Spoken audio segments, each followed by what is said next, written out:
You plotting your comeback, huh?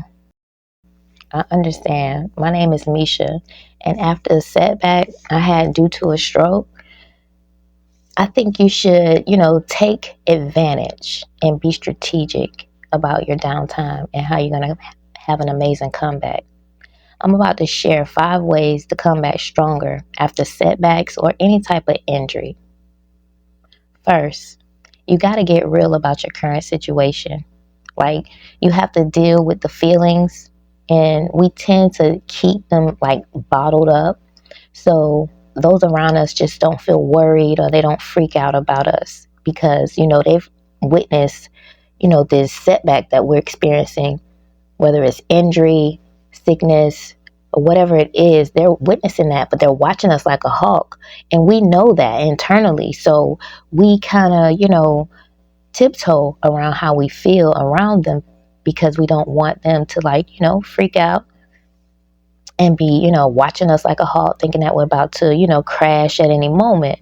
So the first thing you need to do is get you a journal or start recording yourself on your device. I need you to vent. I need you to talk your shit. I need you to talk about how you feeling, how it's affecting you, how people are treating you, how you feel about that. And just talk your shit. Whatever comes to your head, comes up out your chest, get it out. Get it on paper or record it and get it out of your body.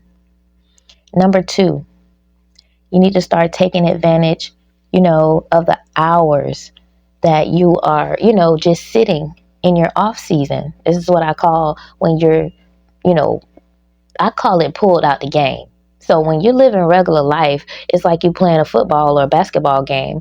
And it's like, God is the coach, and he literally blew the whistle and told you to go sit on the bench. And you don't know how long you're going to have to sit on this bench. So you went from, being a star player in your own life to being cut down, knocked out of this game, pulled out the game by God. Coach said, get on the bench. And all you have is to get on the bench. Or say, for example, you're in the game, star player, and you have an injury. So that is more in alignment with what we're talking about. So you're in the game, you have a injury, you have to sit on the bench. You want to get back in the game. You feel like you can do it now, even though your body physically you can't. And so the coach has you on the bench. And how long you're going to be on the bench, you don't know, but it is up to you. It depends on the things you do in your downtime. It depends on the strategy that you come up with, so you can be better than before. So you have to start auditing. This is your downtime to audit and review your previous actions before your injury or your setback. Your downtime, sit back and be like, what the hell did I do wrong before? What was my pluses and what was my minuses? And then when you got your pluses, you put them to the side for now. And then I need you to look at your minuses. And that is what you're going to strategically, while you're just sitting up there, you're going to visualize and make a plan on how you're going to knock all of the negatives out and turn them into a positive, or delete them out of your life completely when you get back in the game. You know what I'm saying? And it's time for you to be a sponge. When you on the bench, you need to be watching all the games, everybody, all the competition, the away games, the home games. You need to see people's flaws. You need to see their strengths. You're being blessed in a way, because you get to sit back and watch from a different perspective. Because when you in the game, when you in life, and life is moving, and you have to show up and do this and do that, you don't have time to sit and actually just watch. And so look at this as a blessing for you to sit back and watch. And that also will help you see where you were slipping up at, and where you can, get ahead when you get back in the game, where you'll have a up on somebody because you've been watching them. You see where they slipping at. And if that's your competition, say you're going out in business, or you're going back to work, or you're just going back in life and you need to get a new car, a new house, a new job, new everything, you sit back and you watch how everybody playing their cards. See where they fucking up in that, and see, okay, I was doing the same thing. I was doing that same fucking thing. So now when I get back out there, I'm going to do X, Y, and Z. Also, being a sponge, you need to be learning bringing in all this new knowledge on how you are going to attack the negative list. For me, when I was, down, my finances, I always think about finances because I've never been where I want to be. I've been grateful to be where I've been placed each stage of my life, but it's always more that I've wanted. And in my downtime, I got to like review my life, review how my finances and how I had a relationship with money that was not healthy. And so in order to shift that, I had to be sitting down to even catch that, right? Because when you in the game, you don't see. You too busy trying to get the, make the goal, do the play, right? So number 3, make yourself the priority. I mean, completely. I don't care who don't like it. We stepping into a new era after going through something that other people has not experienced. They were in the game. See, when you had to sit down, people still had to continue to go and the game continued to go on. So you need to make yourself a priority, because when you were sitting on that bench, or while you're sitting on the bench now, people are not making you a priority, and you should not expect that, because I'm going to tell you now from experience, if you expecting that, you're going to get your feelings hurt. So the best thing for you to do is take all of that energy, focus it on yourself. I need you to understand that the best weapon you have is yourself to get up out of this situation, because you're going to need your mental health, the strength to get you up out of, the bad days, and to keep focusing on the good days that you want, that you see ahead of yourself. And you can't do that if you're not taking your meds, if you're not doing your journaling, getting your mental exercises done, if you're not eating right, you're not exercising the best that you can right now. Because if it depends on your injury or your setback, what's going on with you. But you do what you can and do a little bit every single day to like make yourself a priority.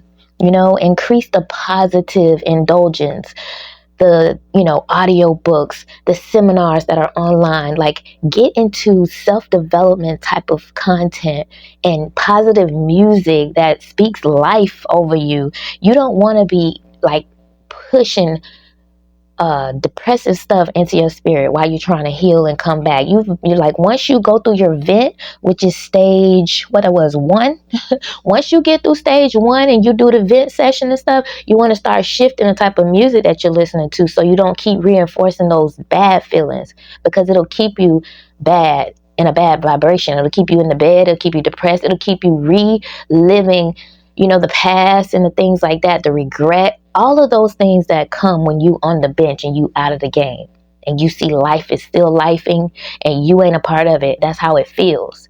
And so you got to make yourself a priority. And then I want you to cut people that should have been gone.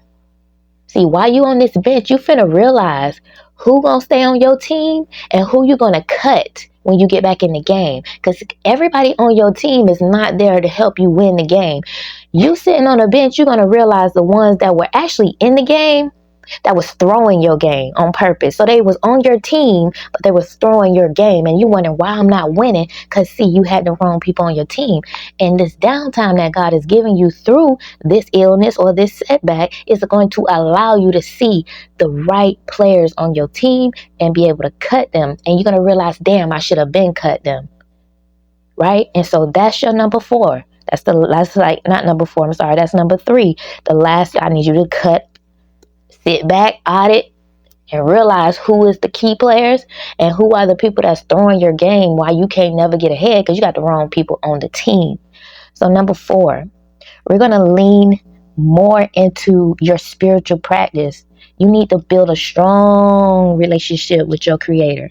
Like, once you start doing that, you're going to start building the confidence. You're going to feel like optimism, right? You're going to be motivated.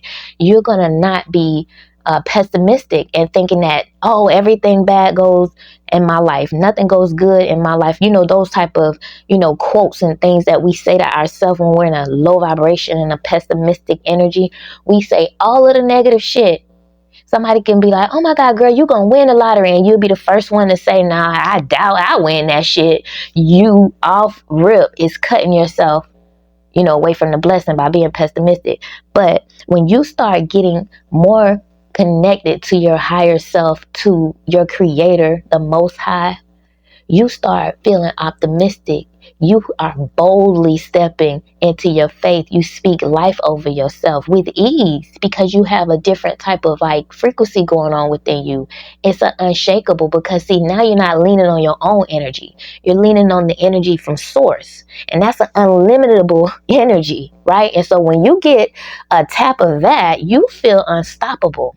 And that's when you really will start to see like mountains start moving within you first, and then they'll start to show up in your reality. Now, our fifth and final one is make your plan. It's time to get excited about, where you're going to be when you get back in the game, what you're going to do, who you're going to be around, the experiences you're going to, allow yourself to experience in this new era, right? You're going to make visual aids. You're going to write visual, things and quotes and things of that nature. You're going to write beautiful letters to yourself, to your future self. You're going to write letters to your old self and give your old self grace and forgiveness and love. You're going to do all of these things. You're going to speak life every time you're talking. You're not going to speak death over your life or your situation.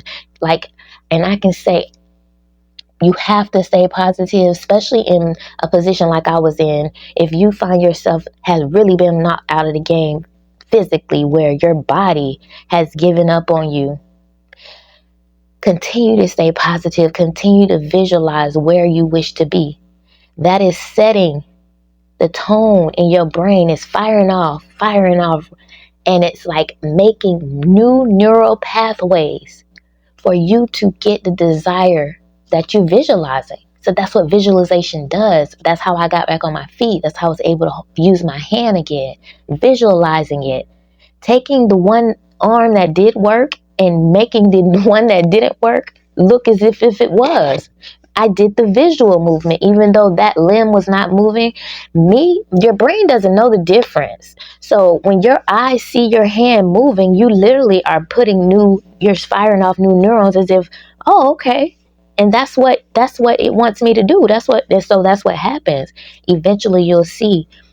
But this is something you have to be, on point with every day. This is not, let me do it one time and that's it. And I don't see nothing happening, no change. The change happens over time, and it's not a one and done, and it's not an overnight thing, because some of us have a lot of trauma that we never dealt with. And so having this time on the bench is going to bring up a lot of that. It's called your dark night of the soul. It's called shadow work. And so all of that stuff is going to come up for you to deal with. And you don't have the busy life or the game keeping you occupied. You have nothing but downtime to deal with these things, to heal, and to make yourself strong from the inside out. Then you apply this plan. The plan, once you do the steps, once you get to number 5, you're going to be so excited about this new life because you're going to see difference in your energy. And what you start putting your focus on, you're going to start seeing movement in that area, because what we focus on, where our attention flows, that's where stuff starts to grow, right? And so you're not going to be focusing on the dark, because if you're doing these steps, you're going to be moving into the light, and that's going to keep you moving forward. Or just like having the vision so big, even though you on the bench, it don't even feel like it at this point, because you've done the inner work. You're doing the visualization exercises. You are hopeful for the future. And when you get into this new, era, or get back into the game, if you're dealing with body, injuries or whatnot, you need to strategically make a plan for where you are. So if you can't move your arms or your legs, you broke your leg, you broke your ankle, you broke your arm. Okay, so now strategize how I'm going to pivot while this limb is not working. But I'm still going to make things happen with the limbs God still left me with. And eventually, the sister or the brother limb is going to join, because you are going to do this all the time. You're not going to give up on yourself because you have a vision. You connected to source. You connected to your higher self, your creator. So you're going to get that energy. You're going to get that optimism, and you're going to keep moving forward. So I believe if you stick to it, you'll see that it works. It worked for me, and it's working for me because I am still in the healing, it's still fresh. So under 5 years. Under 5 years, but it took years just to get up on this mic and talk to y'all. So I know firsthand about the inner work that has to be done and how you need to still take time and take advantage of this time out and cut what's necessary, focus on what's necessary, and visualize what's necessary, and you'll see success. And so I hope this brought you, any clarity, any help. Please hit the subscribe button, join the family, and I will see you guys in my next video. Until next time, peace, love, and happiness.